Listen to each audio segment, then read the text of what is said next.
பழைய புத்தகம் தோத்துடும்னு மற்ற எல்லா புத்தகமும் சிரிச்சதுங்க. ஆனால் அங்கே நடந்ததே வேறு. எல்லோருக்கும் வணக்கம். புத்தக பக்கங்களோடு நான் நீலோத்தி. வாங்க இன்னைக்கு கதைக்குள்ளே போகலாம். ஒரு ஆசிரியர் தன்னோட வகுப்புக்கு வராங்க. தன்னோட மாணவர்களுக்கு ஒரு கதை எழுத சொல்கிறாங்க. மாணவர்களும் கதைகளை அவங்க புத்தகத்தில் எழுத ஆரம்பிக்கிறாங்க. கதைகளும் எழுதி முடிக்கப்படுது. புத்தகங்களும் அந்த ஆசிரியரோட மேசைக்கு வந்து சேருது. அப்போது அந்த புத்தகங்கள் தங்களுக்குள்ளே பேசிக்குதுங்க. ஒரு புத்தகம் சொல்லுது, கண்டிப்பாக நான் தான் ஜெயிப்பேன், ஏன்னா நான் தான் உங்கள் எல்லாத்துலேயுமே புத்தம் புதுசாக இருக்கேன் அப்படிங்குது.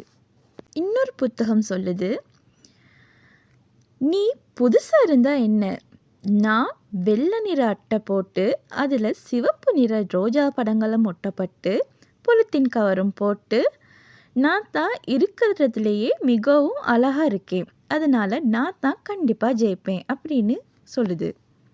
அதே போல் இன்னொரு புத்தகம் சொல்லுது, நான் தான் உங்கள் எல்லாரை விடவும் முதலாவதாக இருக்கேன், அதனால கண்டிப்பாக என்னையத்தான் அவங்க தேர்ந்தெடுப்பாங்க அப்படின்னு சொல்லுது.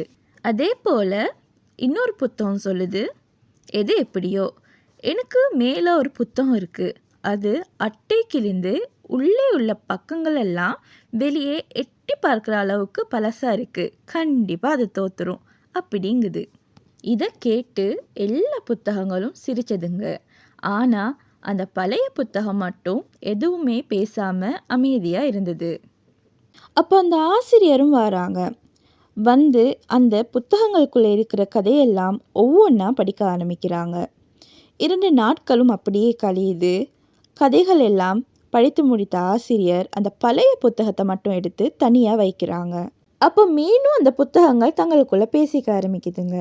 நான் அப்போவே சொன்னேன்ல, அந்த பழைய புத்தகம் தோத்துருன்னு, பாரு ஆசிரியரே அந்த புத்தகத்தை எடுத்து தனியாக வச்சுட்டாங்க, இப்போ கண்டிப்பாக எங்களில் ஒருத்தவங்க தான் ஜெயிக்க போகிறாங்க அப்படின்னு தங்களுக்குள்ள மாறி மாறி அதுங்க பேசிக்க ஆரம்பிச்சுதுங்க. இதெல்லாம் கவனித்து அந்த பழைய புத்தகம் அப்பவும் எதுவும் பேசாமல் அமைதியாக தான் இருந்தது. அடுத்த நாள் ஆகுது. ஆசிரியர் அந்த புத்தகங்கள் எல்லாம் எடுத்துக்கிட்டு அந்த வகுப்பறைக்கு வராங்க. ஆசிரியர் தன்னோட மாணவர்களை பார்த்து, நீங்கள் எழுதின கதைகள் எல்லாம் அருமையாக இருந்துச்சு, ஆனால் ஒருத்தரோட கதை மட்டும் என் மனசில் அப்படியே நிற்கிது. ஆமாங்க, அந்த பழைய புத்தகத்தில் எழுதின கதையைத்தான் ஆசிரியர் சொல்ல ஆரம்பிக்கிறாங்க. அந்த மாணவனை எழுப்பாற்றுறாங்க, பாராட்டவும் ஆரம்பிக்கிறாங்க. தான் அந்த கதையை பத்திரிகையில் பிரசுரிக்க போவதாகவும் சொல்கிறாங்க. வகுப்பு முழுக்க அந்த மாணவனுக்கான கைத்தட்டல் எழும்புது. இதை பார்த்து மற்ற புத்தகங்களுக்கெல்லாம் ஒரே ஆச்சரியம். அது எப்படி, நம்மள ஒருத்தர் தான் வெற்றி பெறுவோன்னு சொல்லி சொன்னோம், இப்போ என்னடான்னு பார்த்தா அந்த பழைய புத்தகம் ஜெயிச்சிருச்சே. இப்படி மீண்டும் தங்களுக்குள்ள பேச ஆரம்பிச்சதுங்க.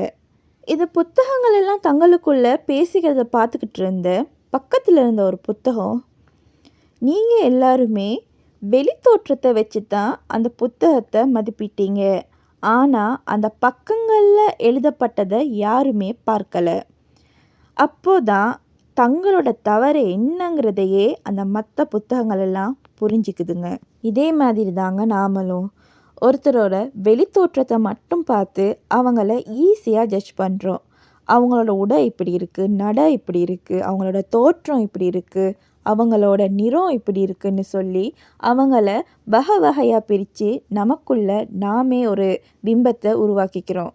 ஆனால் அவங்களோட உள்ளம் எப்படிப்பட்டதுன்னு சொல்லி நாம் போய் பார்க்குறதில்ல. எப்போவுமே உள்ளத்தில் அழகு தாங்க உண்மையான அழகு. நீங்கள் இந்த பக்கங்களை பற்றி என்ன நினைக்கிறீங்கன்றத கமெண்ட்டில் என்னோட பகிர்ந்துக்கங்க. அப்படியே என்னோட சேனலையும் சப்ஸ்கிரைப் பண்ணிக்கோங்க. மீண்டும் ஒரு அழகான கதையோடு உங்களை சந்திக்கிறேன். அது வரைக்கும் உங்களிடமிருந்து விடைபெறும் நான் நீலோத்தி. நன்றி.